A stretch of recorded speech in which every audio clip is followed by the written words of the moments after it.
Hello and welcome again. Today we are going to discuss about the electric field and electric potential. As far as the electricity is concerned, the charge, electric field and electric potential. These are the main three aspects on which whole electricity depends. ये तीन चीजें, charge, electric field, electric potential, इन तीन चीजों पे पूरी electricity depend है। सो यहां पे हम जाने की कोशिश, चार्ज के बारे में हमने पढ़ा हुआ है, पहले ही पढ़ा हुआ है। आज हम जो जानने की कोशिश करेंगे, एक तो इलेक्ट्रिक फील्ड देखेंगे और इलेक्ट्रिक पोटेंशियल। अक्सर हमने देखा है बच्चे जो है प्रॉब्लम रहती है उनको इलेक्ट्रिक फील्ड और इलेक्ट्रिक पोटेंशियल को समझने में, बट ऐसी बात नहीं है, बहुत ही इजी है, बट समझने की जरूरत है। सो आज हम कोशिश करेंगे यही कि विद सिंपल एग्जांपल्स इन चीजों को हम क्लियर कर लेंगे। So let's start here first with electric field.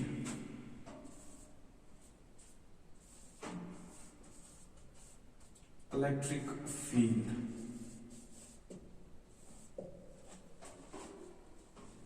Here first we have to understand the word field. Field किस चीज को हम कहते हैं? Field किस चीज को हम कहते हैं? पढ़ा होगा आप लोगों ने अर्लियर क्लासेस में फोर्स के बारे में। जब भी हम किसी बॉडी को मूव करते हैं तो ऑब्वियसली उस पर फोर्स लगता है, ऑब्वियसली उस पर हम फोर्स लगाते हैं। कोई भी बॉडी जब मूव होती है तो उस पर फोर्स लगता है। अब ये फोर्स जो है दो तरीकों से लगता है। ये फोर्स जो है दो तरीकों से लगता है, शायद इससे पहले भी मैंने बताया होगा। एक तो बाय कांटेक्ट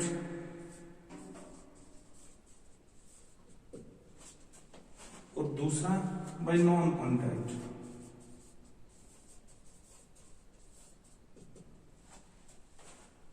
फोर्स एक बॉडी पे दो तरीकों से लग सकता है, कांटेक्ट करके भी लग सकता है, नॉन कांटेक्ट करके भी लग सकता है।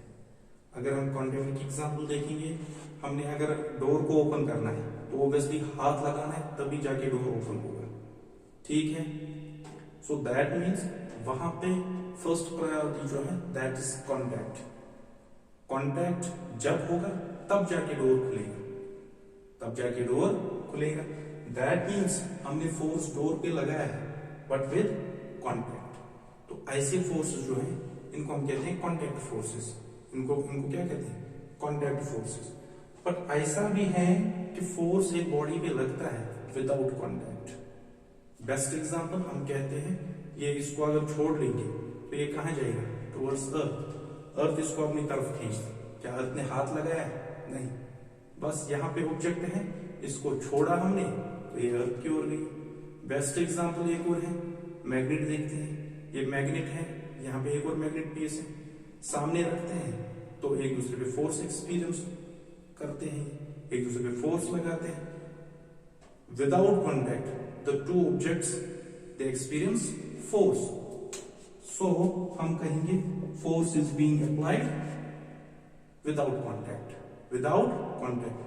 ऐसे फोर्सेस को हम कहते हैं, इनका दूसरा नाम जो है इनको हम कहते हैं फील्ड फोर्सेस। सो यहां पे क्लियर हो गया फील्ड का मतलब क्या है। फील्ड का मतलब जो है दैट इज जो बॉडीज फोर्स लगाते हैं विदाउट कॉन्टैक्ट। असल में जो है बॉडी के अराउंड में स्पेस होती है, बॉडी के अराउंड में एक फील्ड होता है जहां तक ये अपना फोर्स लगाता है। अभी जानेंगे हम। सो नॉन कॉन्टैक्ट फोर्सेस जो है उनका दूसरा नाम क्या है? Field forces. अब हमारे नेचर के अंदर जो फील्ड फोर्सेस मिलते हैं, कौन कौन से मिलते हैं? Gravitational force, magnetic force,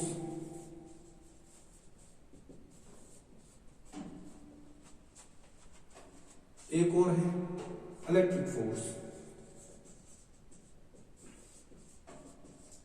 these three forces are field forces.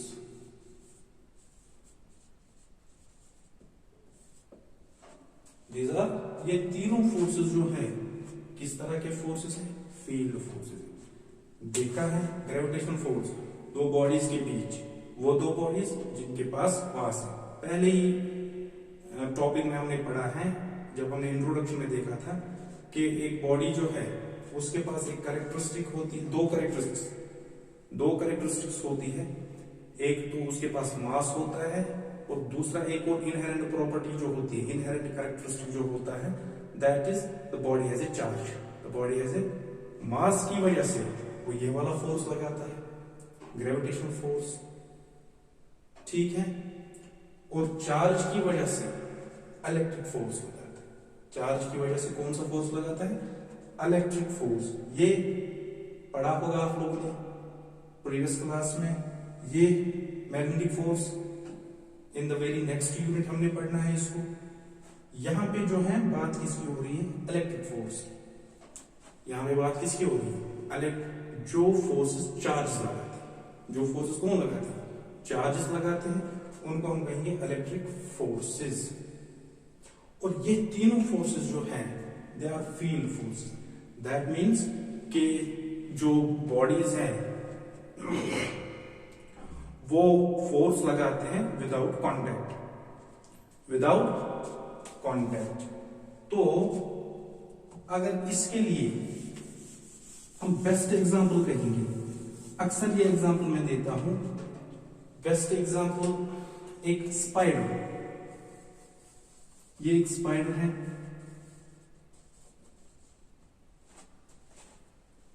Question पढ़ा था चीज जरूर। तो स्पाइडर क्या करता है? स्पाइडर अपने अराउंड में वेब बनाता है। ये स्पाइडर ने अपना वेब बनाया हुआ है, जाल क्वेश्चन पढ़ा था चीज जरूर जाल, ठीक है। तो ये वेब इसने बिछाया है। अब अगर देख लो यहां पे कोई इंसेक्ट, क्या इस स्पाइडर को पता चलता है कि इंसेक्ट है? यहां पे कहेंगे नहीं, पता नहीं चलता।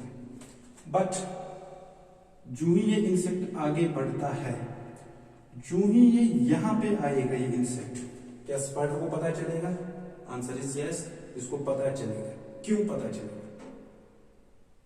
तो सिंपल सा आंसर है कि ये इंसेक्ट इस स्पाइडर के वेब में फंसा है, इसकी बाउंड्री के अंदर आ गया। तो दैट मीन्स कि स्पाइडर को पता तब चला जब ये इंसेक्ट इसके इस वेब में आ गया। तो यूं ही ये अंदर आ गया, तो दैट मीन्स ये अब इसके वेब में आ गया, तो इसको पता चलेगा, ठीक है।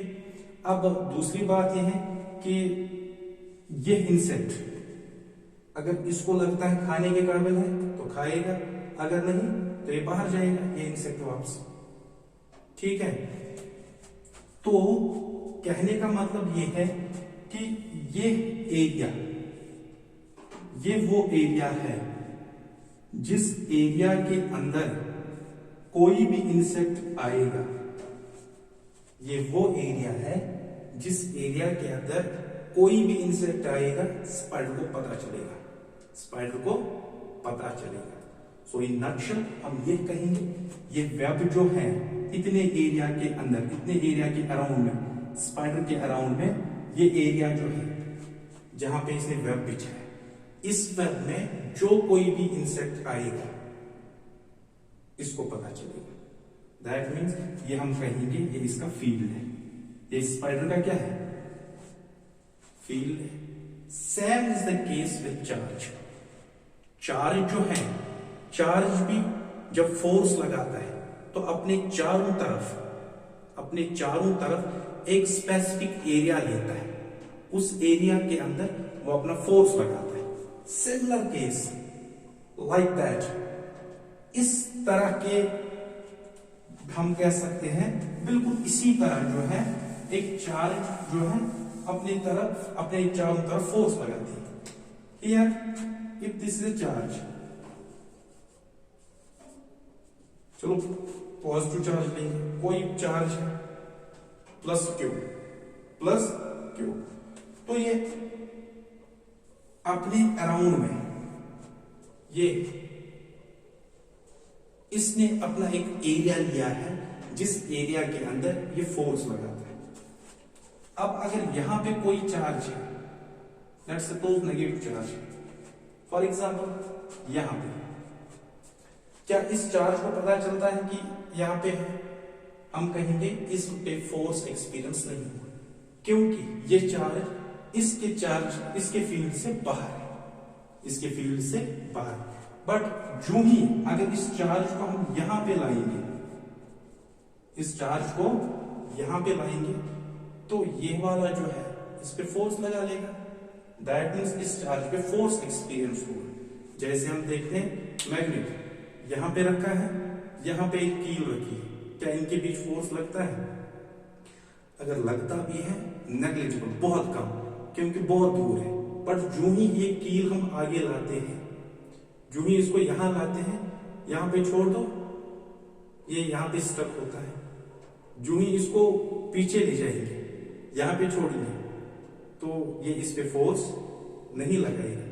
तो दैट मीन्स यहां पे जब था तो इसके फील्ड से बाहर था, बट जो ही यहां पे हमने लाया तो इसके फील्ड के अंदर है, एरिया के अंदर है, एरिया के अंदर है, तभी ये इस पे फोर्स लगेगा।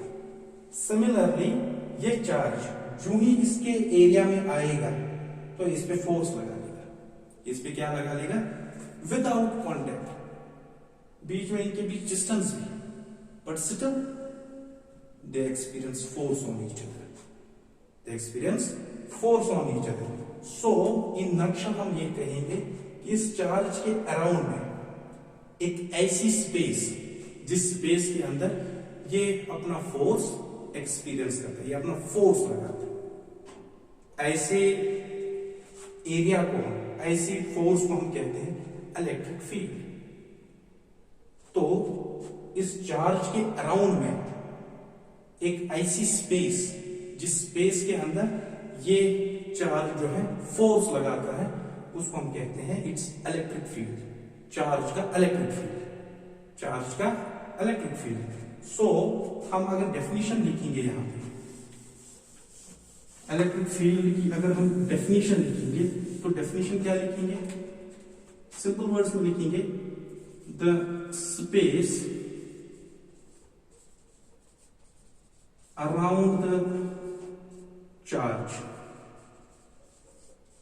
इस टाइम चार्ज की बात हो रही है तो चार्ज कहेंगे, वरना ये फील्ड मैग्नेट के पास भी है, उसको हम कहेंगे मैग्नेटिक फील्ड।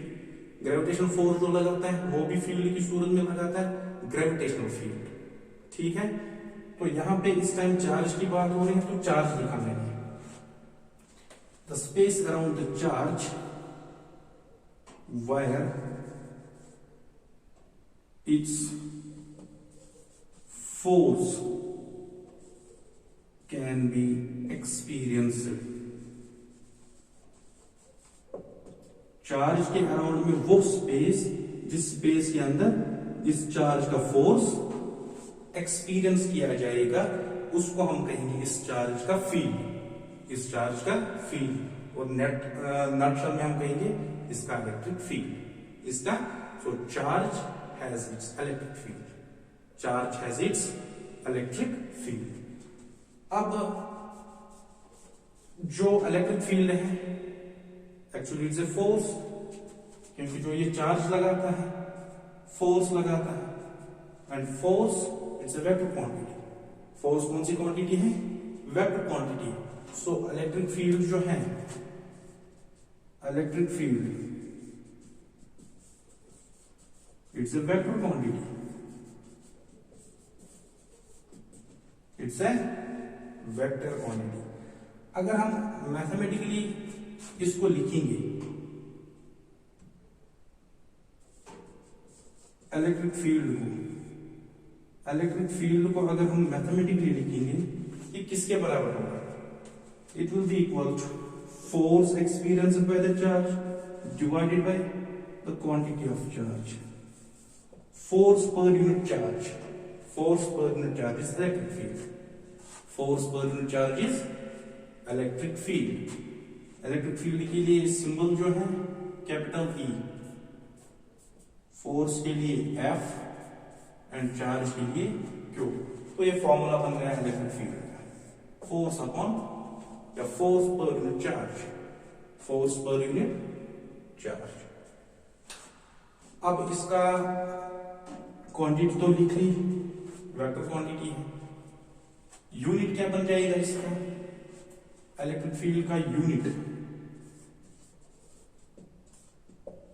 फोर्स का यूनिट क्या है न्यूटन, तो इलेक्ट्रिक फील्ड का यूनिट, फोर्स का यूनिट है न्यूटन, चार्ज का यूनिट है कूलम, तो इलेक्ट्रिक फील्ड का यूनिट क्या हो गया न्यूटन पर कूलम.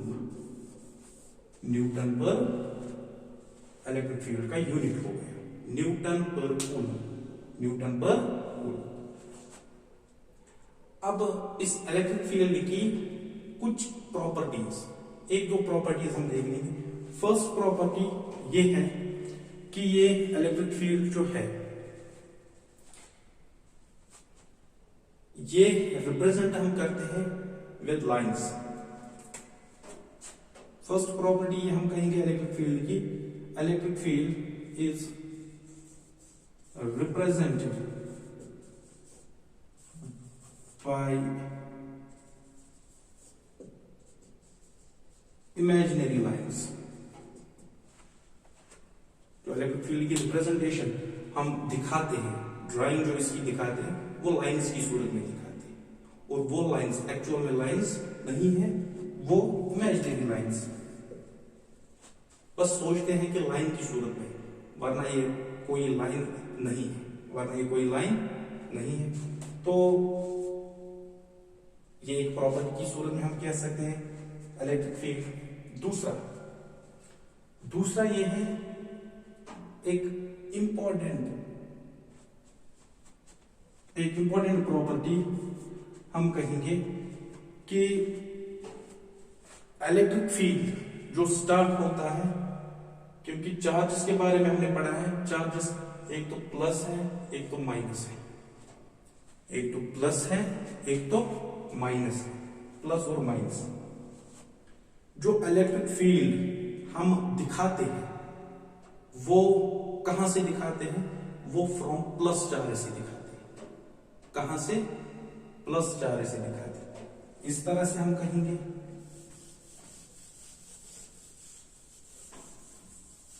इस तरह से हम कहेंगे. अब अगर ये कोई प्लस चार्ज है, ये कोई प्लस चार्ज है, तो इसका इलेक्ट्रिक फील्ड ऐसे दिखाएंगे. ये इलेक्ट्रिक फील्ड हम इसका दिखाएंगे एक पर्टिकुलर स्पेस, जिस स्पेस के अंदर इसका फोर्स एक्सपीरियंस किया जाए. ये इसका हमने इलेक्ट्रिक फील्ड दिखाया बाय इमेजिनरी लाइंस, एक्चुअल में लाइंस नहीं. तो इनका हम क्या करते हैं, एरो बाहर. बड़ा सिंपल है समझना, ज्यादा मुश्किल नहीं है.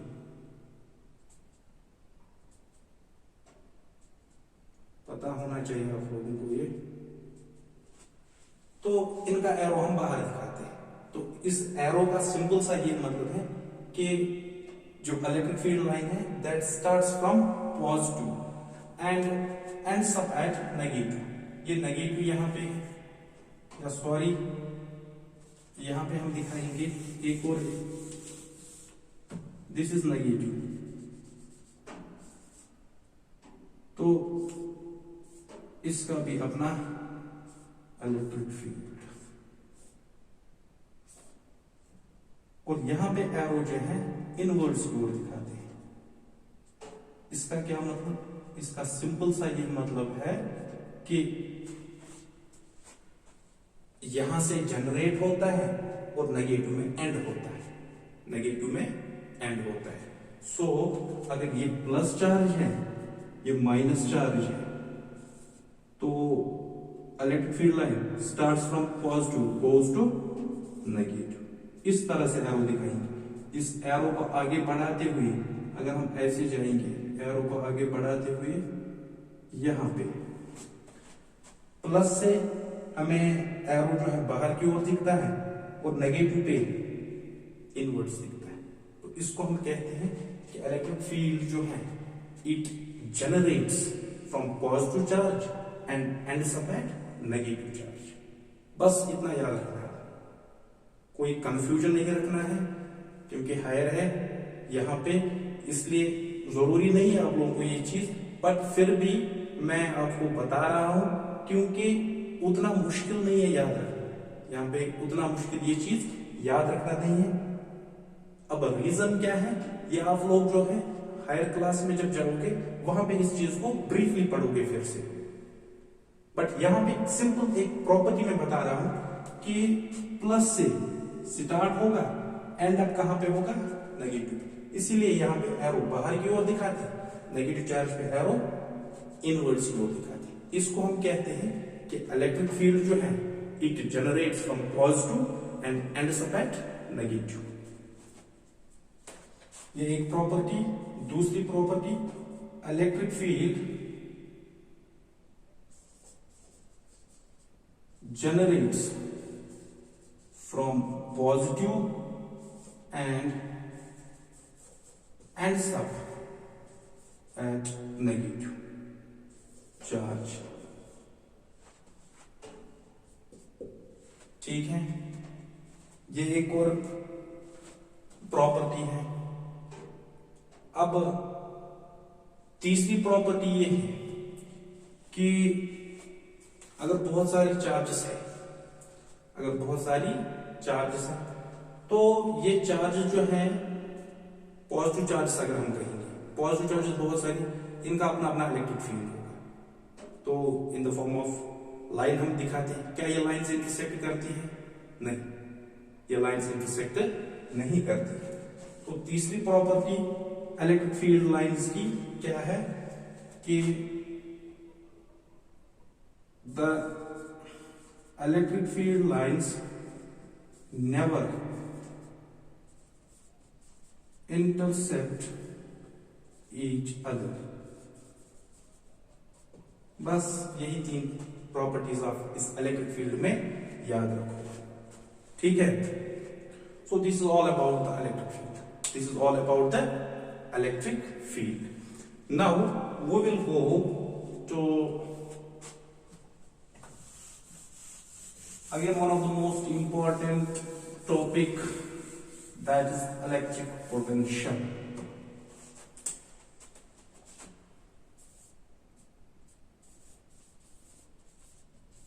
Electric potential.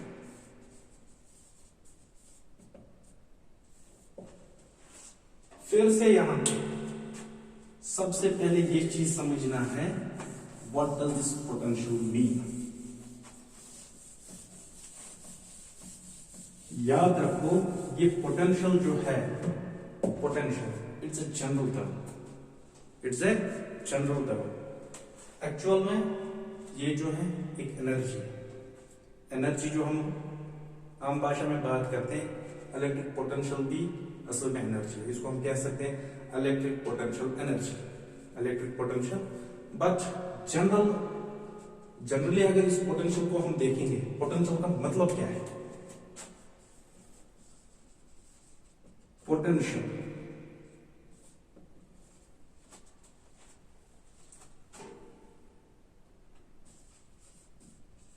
Capability of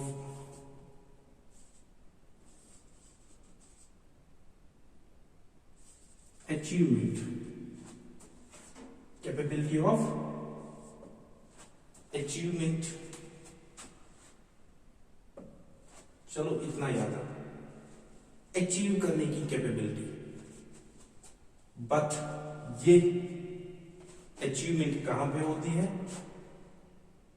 eight यानी, या इस तरह से हम कहेंगे capability of achievement of any location. This is the general understanding of this potential।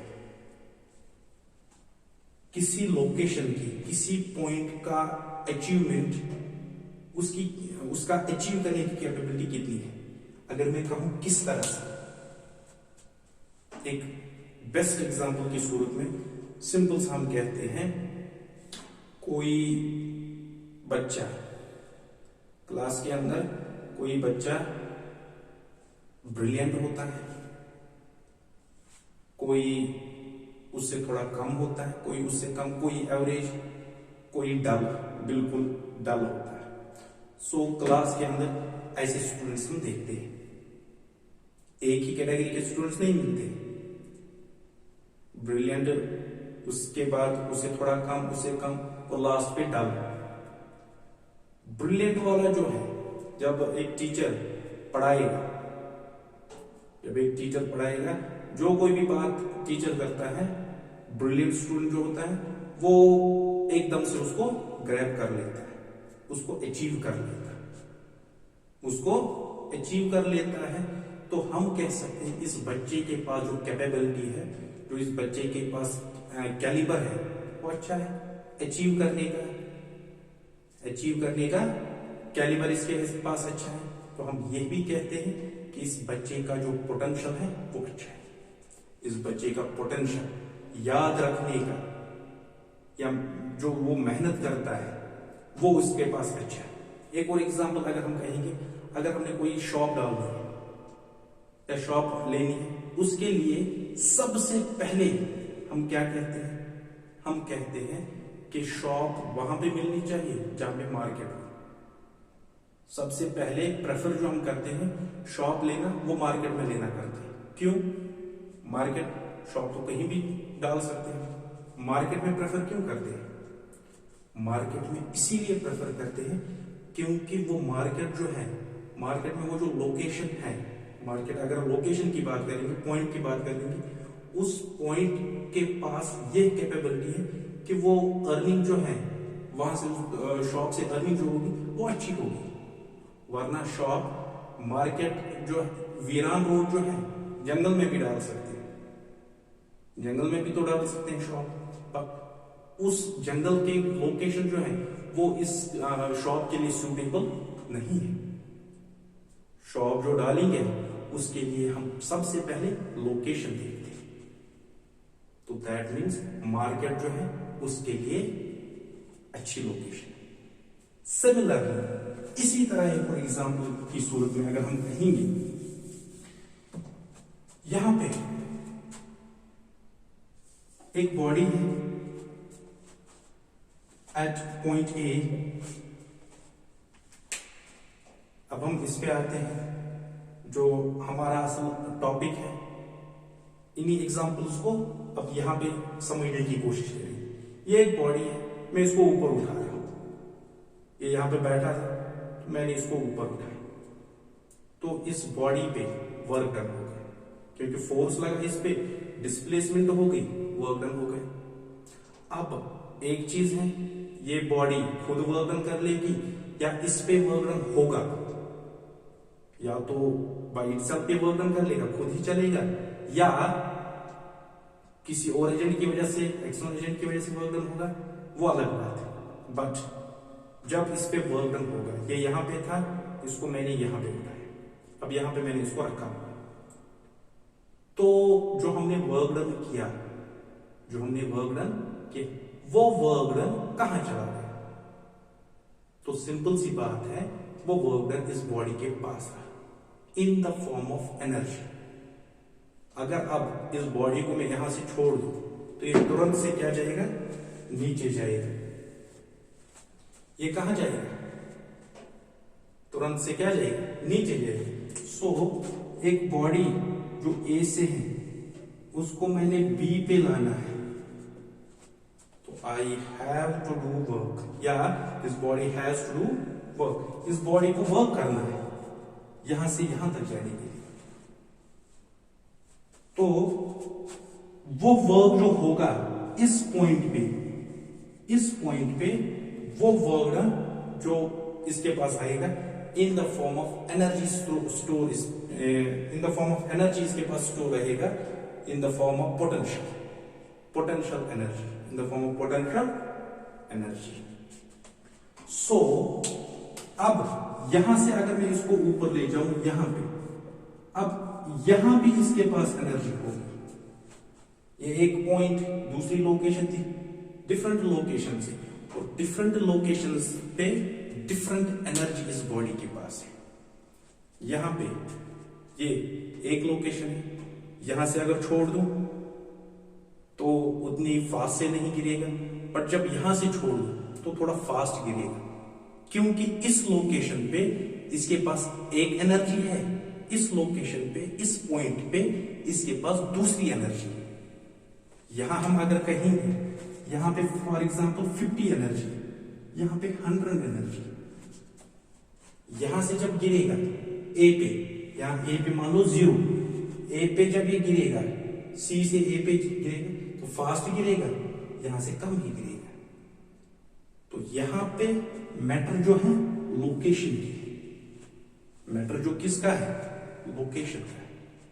That means ये एक लोकेशन, ये दूसरी लोकेशन, ये तीसरी, हर किसी लोकेशन पे जब बॉडी होगी उसके पास डिफरेंट एनर्जी होगी। एक ही लोकेशन पे, एक ही पॉइंट पे बॉडी जब रखेंगे, एक बॉडी दूसरी, उसके पास एक अगर सिमिलर बॉडी होगी तो एक एनर्जी रहेगी, ठीक है, दूसरी लोकेशन के पास दूसरी एनर्जी। सो दैट मीन्स कि ये जो एनर्जी इसके पास होती है ये स्टोर रहती है लोकेशन की। ये किसकी होती है, इस पॉइंट के पास, ये बॉडी के पास वो स्टोर रहती है। अब अगर एग्जांपल के तौर पे, एक और एग्जांपल के तौर पे अगर हम कहेंगे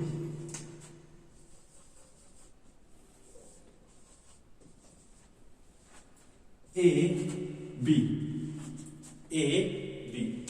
this is charge here, this is negative charge, ये प्लस चार्ज है, ये नेगेटिव चार्ज, और ये चार्ज मान लो इसके फील्ड में, मान लो इसके फील्ड में, तो ये क्या कर लेगा, ये ऑब्वियसली इसकी तरफ जाएगा। बताओ ये तेजी से जाएगा या स्लोली जाएगा, आंसर इज ये तेजी से जाएगा। चार्जेस अपोजिट है तो इसको इसकी तरफ तो आना ही आना है, अट्रैक्ट करना ही करना है इसको, ठीक है। तो यहां पे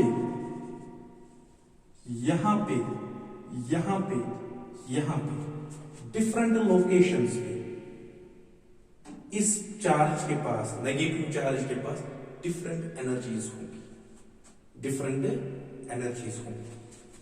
अगर मान लो यहां पे 0 तो नहीं कहेंगे, 30 आएगा यहां पे, लेट्स सपोज एनर्जी 15 हो गई,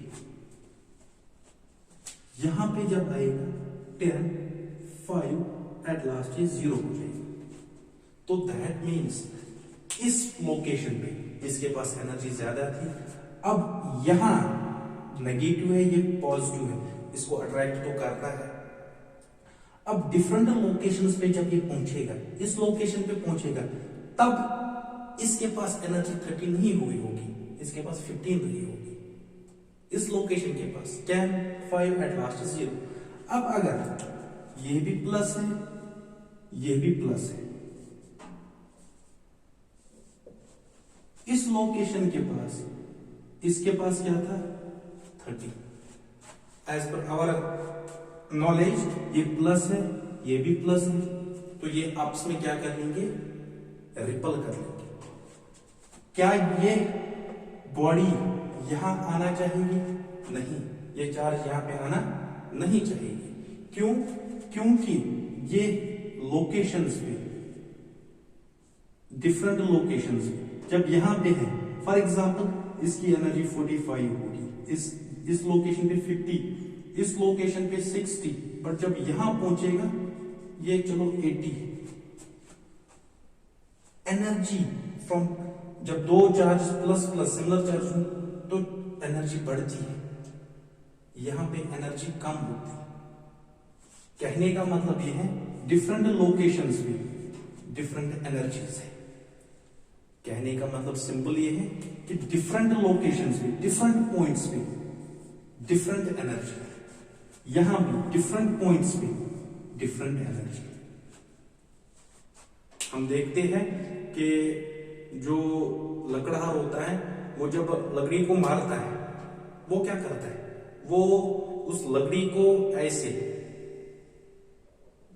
बहुत ऊपर उठाता है फिर मारता है, क्योंकि ज्यादा ऊंचाई पे उसके पास उस एक्स के पास जो आती है एनर्जी ज्यादा रहती है, तब जाके वो जब मारता है तो वो उसको काट लेता है। वरना ऐसे भी तो कर सकता है, काटेगा पूरा दिन निकल जाएगा, पूरा दिन बट ऐसे जब वो करता है तो ये इस एक्स को एनर्जी प्रोवाइड करता है, ज्यादा एनर्जी प्रोवाइड करता है, फिर जाके इस लकड़ी को काट लेता है मिनट्स में। सिमिलरली यहां पे दो चार्जेस जो है एक दूसरे पे अट्रैक्शन रिपल्शन इस तरह से करते हैं, एनर्जी डिफरेंट लोकेशंस पे डिफरेंट होती है तभी जाके ये चलते। इसीलिए हम बात क्या कहते हैं कि if there is no potential, if there is no potential, अगर एनर्जी का जो पोटेंशियल एनर्जी है अगर नहीं होगी तो कोई भी चीज नहीं चलेगा, कोई भी चीज नहीं चलेगा। सो पोटेंशियल एनर्जी का होना बहुत जरूरी है। अब चूंकि हम इलेक्ट्रिसिटी पढ़ते हैं, चार्जेस में भी ये पोटेंशियल एक वाइटल रोल अदा करता है चार्जेस को मूव करने में। हम देखते हैं through wire through conductor charges move करते हैं, ये इसी पोटेंशियल एनर्जी की वजह से, इसी पोटेंशियल एनर्जी की वजह से। या एक एग्जांपल की सूरत में हम देखते हैं, जब हम कोई भी चीज फ्लो करते हुए देखते हैं, रिवर में से जो पानी बहता है वहां उस पानी के पास पोटेंशियल एनर्जी होती है, इसीलिए वो बहता है। और पोटेंशियल एनर्जी में बहता है, ये कोई भी चीज जो फ्लो कैसे करता है जब पोटेंशियल के पास डिफरेंस होता है। दिस इज द डिफरेंस, इस लोकेशन के पास 30, इस लोकेशन के पास 45, इस लोकेशन के पास 56, different locations and different energy 0, 5, 10, 15, 30, ऐसे डिफरेंट लोकेशंस पे डिफरेंट एनर्जीज। दैट मीन्स जिस तरह से वो शॉप वाली एग्जाम्पल, शॉप की लोकेशन पे ज्यादा एनर्जी अर्न करने की, ज्यादा एनर्जी अर्न कर as compare to the shop जो हमने जंगल में खोली थी या कहीं और डाला था, वहां पे उसके पास उस लोकेशन के पास पोटेंशियल कम है, इस लोकेशन के पास पोटेंशियल ज्यादा है। पोटेंशियल्स में लोकेशंस में एनर्जीज में डिफरेंस आ रही है, एनर्जीज में डिफरेंस आ रही है। सो यहां पे अगर हम डिफाइन कर लेंगे, डिफाइन हम अलग तरीके से करते हैं, इसीलिए बच्चे कंफ्यूज होते हैं। अब डिफाइन जो हम करते हैं उसके अकॉर्डिंग जाएंगे। यहां पे चलो यहीं पे देखेंगे पॉइंट बी से बॉडी को उठाना है, पॉइंट ए तक लाना है। अब यहां पे एनर्जी एक है इस लोकेशन पे, इस लोकेशन पे दूसरी एनर्जी है, ठीक है। अब बॉडी यहां से यहां तो चलेगी, from this point from B to C body चलेगी। अब जब बॉडी चलेगी तो इसके पास फोर्स होगा, फोर्स किसके कारण आएगा, एनर्जी के कारण। जब हम चलते हैं हम भी फोर्स देते हैं, हमारे पैरों से फोर्स लगता है तब जाके हम चलते हैं, ठीक है। तो फोर्स लगेगा, साथ साथ ये डिस्प्लेस हो रही है, इस लोकेशन पे थी इस लोकेशन पे पहुंची, ठीक है। तो दैट मीन्स वर्क डन हो रहा है, वर्क डन हो रहा है। तो वर्क डन इस पॉइंट से इस पॉइंट तक एक बॉडी के पास वर्क डन हो रहा है। तो यहां पे हम कह सकते हैं कि एक बॉडी के पास कितना वर्क डन हो जाएगा in bringing a unit charge. अगर इस चार्ज को यूनिट मान लेंगे, वन चार्ज ही मान लेंगे, 1 यूनिट चार्ज, इस तरह से मान लो ये पॉइंट ए है, ये पॉइंट बी है, ठीक है। अब देख लो यहां पे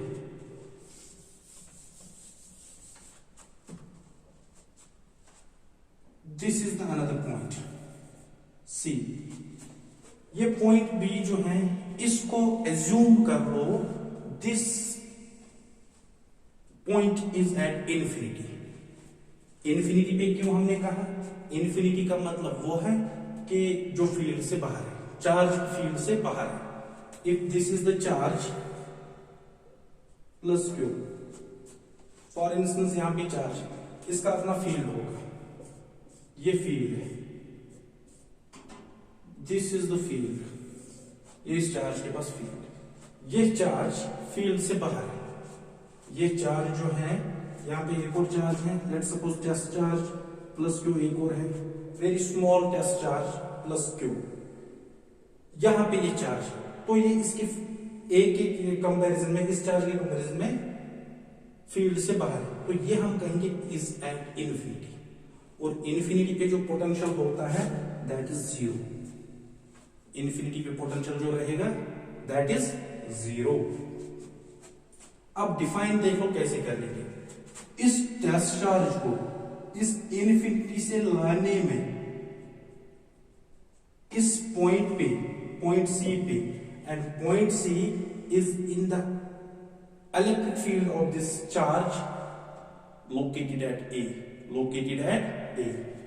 So, how much work is being done in bringing a unit charge, unit test charge, गौर से सुनो, unit test charge, how much work is being done in bringing this charge from infinity to the point which is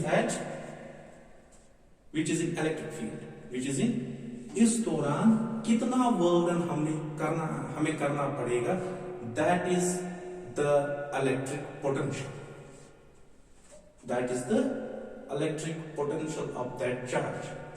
तो हम इस तरह से कह सकते हैं इलेक्ट्रिक पोटेंशियल को, the amount of work done in bringing a charge, अच्छा है यूनिट चार्ज है, in bringing a unit charge from infinity to the point placed in the electric field, placed in the electric field। एक unit charge को, जो unit charge infinity पे है, उसको लाने में कितना वर्क डन लगेगा, कितना वर्क डन हो जाएगा उस चार्ज को लाने में, और जो कहां पे है, इन्फिनिटी पे, और किस पॉइंट पे लाना है, the point which is in electric field, which is in electric field, which is in electric field. तो इस तरह से हम इलेक्ट्रिक पोटेंशियल को डिफाइन करते हैं। अब एक चीज याद रखो, यहां पे जो है पोटेंशियल, तो हमने कहा इस लोकेशन पे, इस लोकेशन पे, इस हर किसी लोकेशन पे एनर्जीज में डिफरेंस है, तो हम कहेंगे potential difference, simply the difference in potentials between the two points.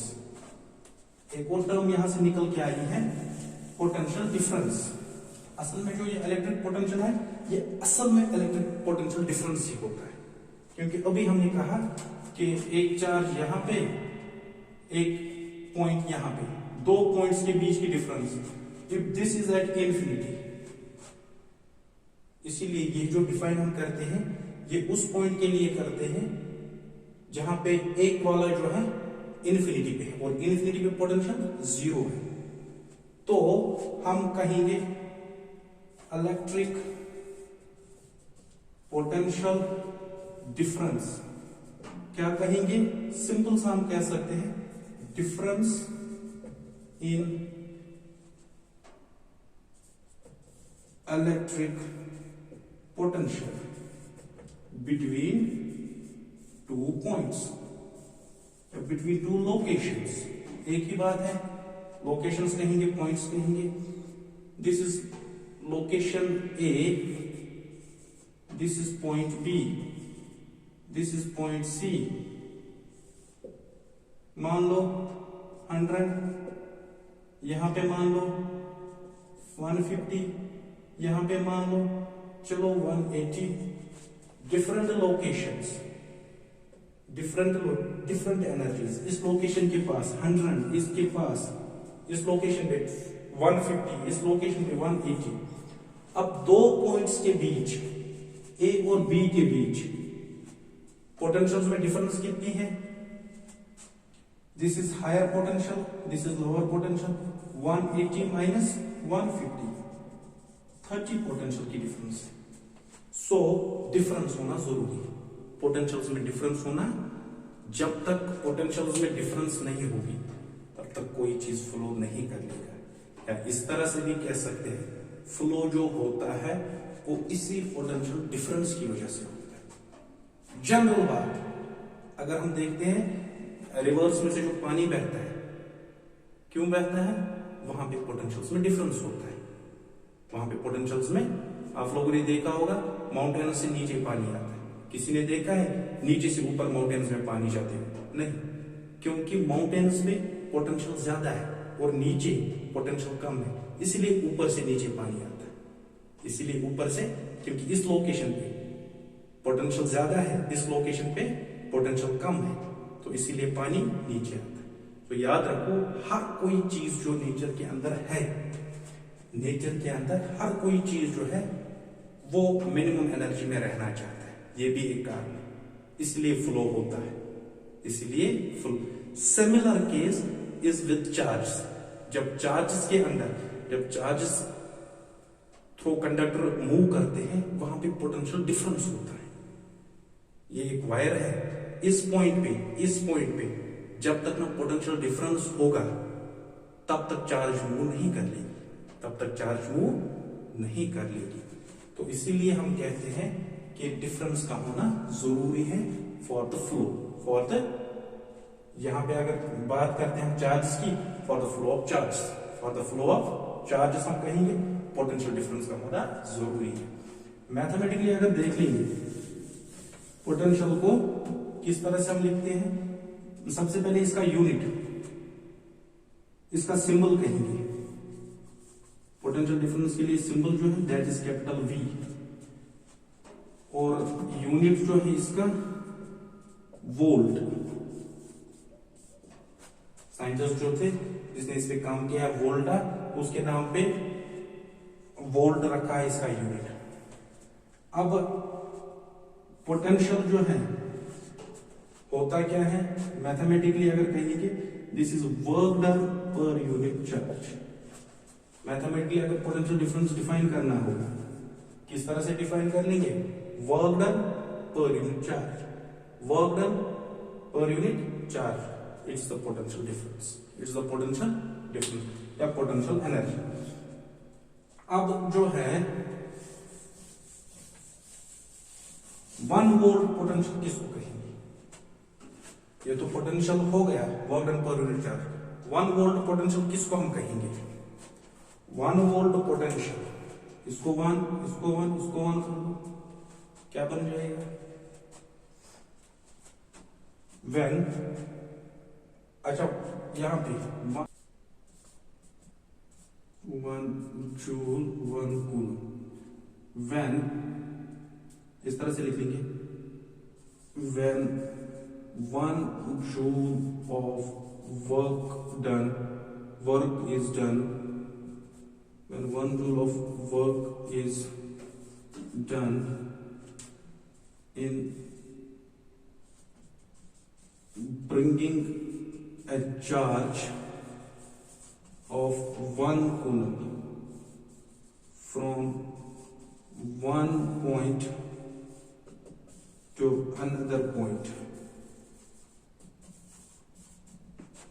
then the potential difference is said to be 1 volt। उस टाइम जो पोटेंशियल डिफरेंस होगा वो 1 वोल्ट। ठीक है, आई होप कि ये आप लोगों ने समझा होगा अच्छे से।